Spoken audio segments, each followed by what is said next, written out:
السلام علیکم دوستو، کیا آپ جانتے ہیں کہ جنات ہمارے گھروں میں کیسے داخل ہوتے ہیں اور کہاں رہتے ہیں؟ وہ ہمارے ساتھ کس طرح کھانے میں شریک ہوتے ہیں اور ان کو گھروں سے باہر نکالنے کے لیے کیا کرنا چاہیے؟ ان کی تعداد کتنی اور نیک جن انسانوں کے ساتھ کیسے رہتے ہیں؟ ان تمام سوالات کے جوابات کے حوالے سے ہم ویڈیو میں تفصیل سے بات کریں گے۔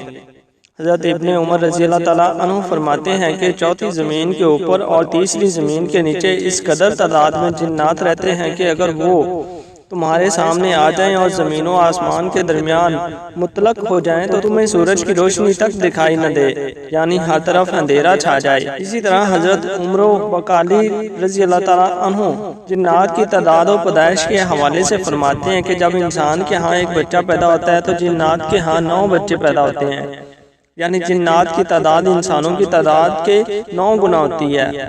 اور اس طرح ایک اندازے کے مطابق اگر دنیا میں موجود انسانوں کی تعداد 7 ارب سے زیادہ ہے تو جنوں کی تعداد 63 ارب سے زیادہ ہوگی، اور یہ محض اوپر بیان کردہ حدیث پاک کی روح سے اندازہ لگایا گیا ہے۔ حقیقت میں جنات کی صحیح تعداد اللہ رب العزت کو ہی معلوم ہے۔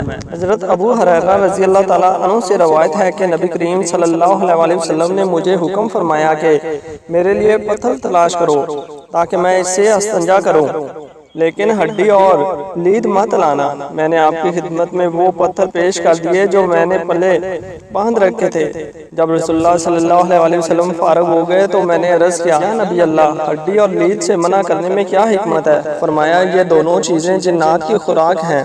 میرے پاس نصیبی کے جنوں کا ایک وفد آیا تھا، وہ بہت نیک جن تھے۔ انہوں نے مجھ سے خوراک مانگی تو میں نے اللہ تعالیٰ سے ان کے لیے دعا کی کہ یہ لوگ جس ہڈی اور لید کے پاس سے بھی گزریں اسی پر اپنی غذا موجود پائیں۔ یعنی بخاری شریف کی اس حدیث مبارکہ کی روح سے جنات کی پسندیدہ ترین غذاؤں میں ہڈی اور لید شامل ہے۔ نزیہۃ القادری جلد 7 میں ہے کہ جنات جس بھی ہڈی کو لیتے ہیں اس پر انہیں گوشت ملتا ہے، اور جس لید یعنی گوبر کو لیتے ہیں وہ ان کے لیے دانہ یا پھل بن جاتا ہے۔ یہ اشکال وارد ہی نہیں ہوتا کہ گوبر تو ناپاک ہے تو اس کا کھانا ان کے لیے کیسے جائز ہے، کیونکہ ماہیت بدلنے سے ناپاک چیز پاک ہو جاتی ہے۔ جنات ہڈی اور لید کے علاوہ بھی کئی چیزیں کھاتے ہیں، جیسا کہ حضرت عمر فاروق رضی اللہ تعالیٰ عنہ سے جب ایک انصاری نے پوچھا کہ جنات کے چنگل میں پھنس کر واپس لوٹ آیا تھا کہ جنات کی غذاؤں کے بارے میں بتاؤ۔ اس نے عرض کیا، وہ لوبیا کھاتے ہیں اور ہر وہ چیز بھی کھا جاتے ہیں جس پر اللہ تعالیٰ کا نام نہیں لیا جاتا۔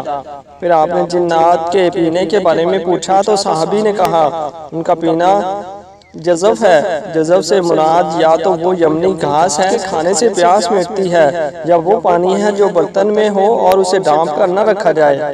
اسی طرح حضرت جلال الدین سیوطی رحمۃ اللہ علیہ نقل کرتے ہیں کہ تمام مسلمانوں کے گھروں کی چھتوں پر مسلمان جنات رہتے ہیں۔ لوگ جب دوپہر اور رات کے کھانے کا دسترخوان بچھاتے ہیں تو جنات بھی چھتوں سے اتر آتے ہیں اور ان کے ساتھ ہی بیٹھ کر کھانا شروع کر دیتے ہیں۔ اس ذریعے اللہ رب العزت شریر جنات کو گھروں سے بھگا دیتا ہے۔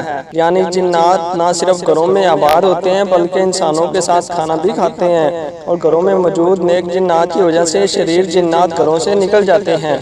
دوستو، وہ جنات جو انسانوں کے ساتھ رہتے ہیں ان کو عامر کہا جاتا ہے، جس کی جمع عمار ہے۔